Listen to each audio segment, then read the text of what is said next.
Welcome in, Warchant TV, warchant.com. There he is, Michael Langston. That's the recruiting analyst for warchant.com. And he's here right now to talk a little Charles Lester the third. Come on, buddy. Let's have this discussion. Let's get excited about Charles Lester the third, five-star cornerback Venice. So you beat out Alabama and you beat out Deion's last-second pitch and money, and you beat out Clemson and you beat out, I don't know, who else did they beat out? They beat out all the big guys.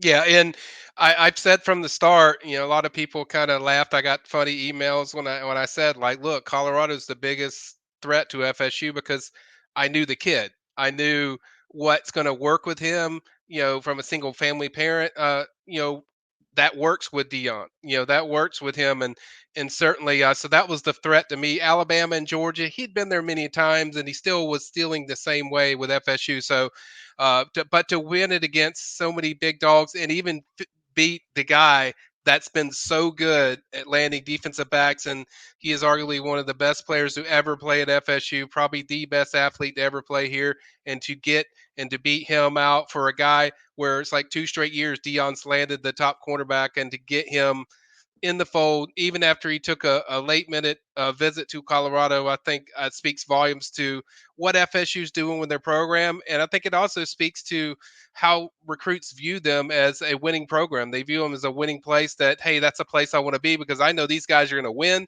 they're going to develop, and we're going to win championships. I think that's a lot of why the way these kids look at FSU. Yeah, and the program, no doubt, has shifted gears now. You look at Florida State, you're seeing this with the offensive line recruiting. You're seeing this with defensive back. They feel very good at quarterback. Talk about Croman Hawk and guys like that. You see what they've done at wide receiver. That was an area that they needed to flip. They've fully flipped that, whether it be transfer portal guys or whether it be a five-star like Hakeem. Guys like this, they've brought guys in. This continues a theme, which is that Florida State is moving back into the creme de la creme of college football. They're not all the way there yet. We got to see an uptick in recruiting at linebacker, got to see an uptick in recruiting in certain places. But more and more frequently, the kids of elite status are looking at Florida State. They're visiting Florida State. They're in the mix for these kinds of kids now. They are, and it speaks to, one, their product, but also two, the unique way they've done stuff. They've done all this even before their product was awesome. It was relationships, and their relationships are unique. It's not like most, a lot of different places where they say relationships. They let the kids see it. They spend time around the other players. It isn't like, don't listen. I mean, they even said, don't listen to us as coaches. Watch it for yourself and experience yourself, and they're doing that, and they're delivering, and everything they say they're following through and following up on with a lot of these recruits. I remember even the linebacker transfer they just landed, Justin Cryer. He told me, like, even when he committed to somewhere else, even before that, he told Norvell said, look, we're coming and we're close. We're going to get there, and everything he said is he's delivered. And I think a lot of these recruits are saying that because a lot of it's just, you can talk and you can pitch and all this stuff, but you have to deliver what you're saying your program is going to do. And Norvell's not going out there and saying, hey, we're going to win 11 games, we're going to play in the playoff. He's like, we're telling where we're at, where the program's at, and he's telling these kids the truth and honest about good and bad of where the program is. And I think it's really resonated with a lot of these kids because it's genuine and it's straightforward, but also the product is delivering. How big an impact was hiring Patrick Surtain? I mean, obviously, you get a kid like this to commit.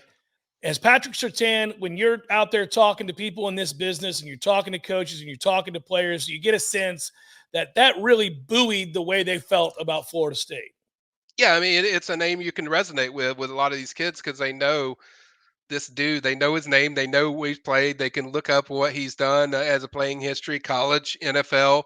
And he's developed guys. You go look across the board of what he does. He develops guys. That's what he does. But then when you're around him and you get to know him personally, just the way he is, he's a very easygoing guy. He's a very guy that's charismatic, and he connects with, and that's what I've said a lot. Like, you got to be able to connect with the player. You can't just, oh, I'm good at development. Yeah, but they got to connect with you. The teaching's got to be where they're accepting it. And I think with a guy like Surtain, the kids accept it. They understand why they're doing it. What's the cause and result effect of why am I doing this? And so he understands that, he connects with kids, and it has given a big boom because of what he does development wise. There was nothing against the previous defensive back coach. It was just there's another level of what Surtain does as far as development and how it resonates into being genuine and real. I mean, it connects with them where not that the other one wasn't. It was just the ability there is it stands out to a lot of recruits because they know who he is.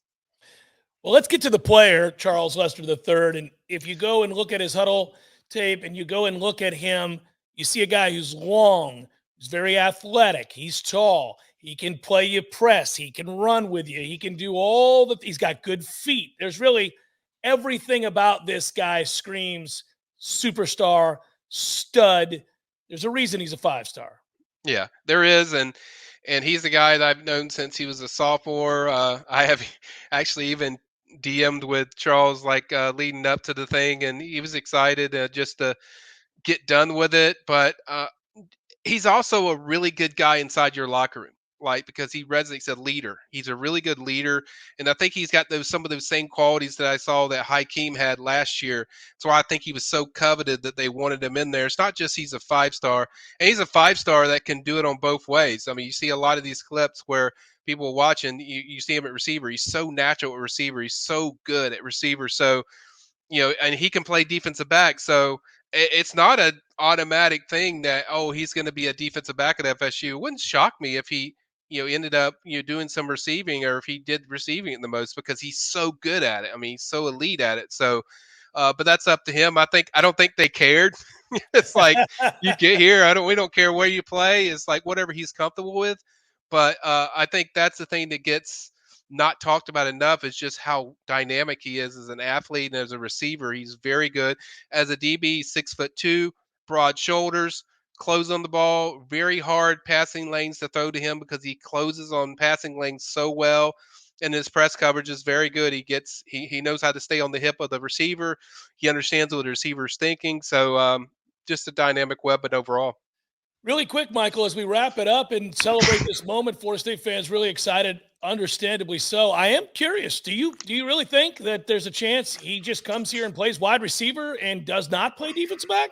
I think he'll start at DB. I think that's where he'll start, but I just want to kind of throw Yeah, that get it in out there, there that that he can play because both. he is very good at both. I think his plans, he's told me DB or where he wants to do, but I could see him playing receiver because he's so comfortable at it and he's so natural at it. And when you see somebody that's natural at a position, he's natural at DB. It's a good problem to have, and maybe you'll see him. Maybe they'll do a few things on both sides. I don't know, but either way, this is a major pickup. I'd be lying if I said I wasn't a little bit nervous going into the decision because of what Dion does, but they got it done, and it's a big deal, and it's the exact thing they wanted going into that LSU game. They wanted something that's going to boom their class, and Charles Lester does that.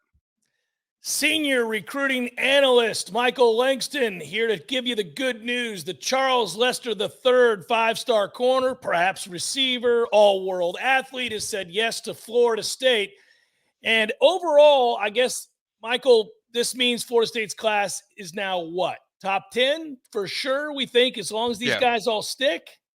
Yeah, as long as these guys are in there and they keep filling this class up, I think they're certainly inside the top 10 now with the lesser commitment, and got a big one coming up in KJ Bolden. That's a 5-star on August 5th. You get that, you're going to be inside that top 5. So that would be the dream scenario for FSU, to get a Lester and a KJ Bolden, because then you're talking about hypersonic, supersonic recruiting momentum going into that LSU game.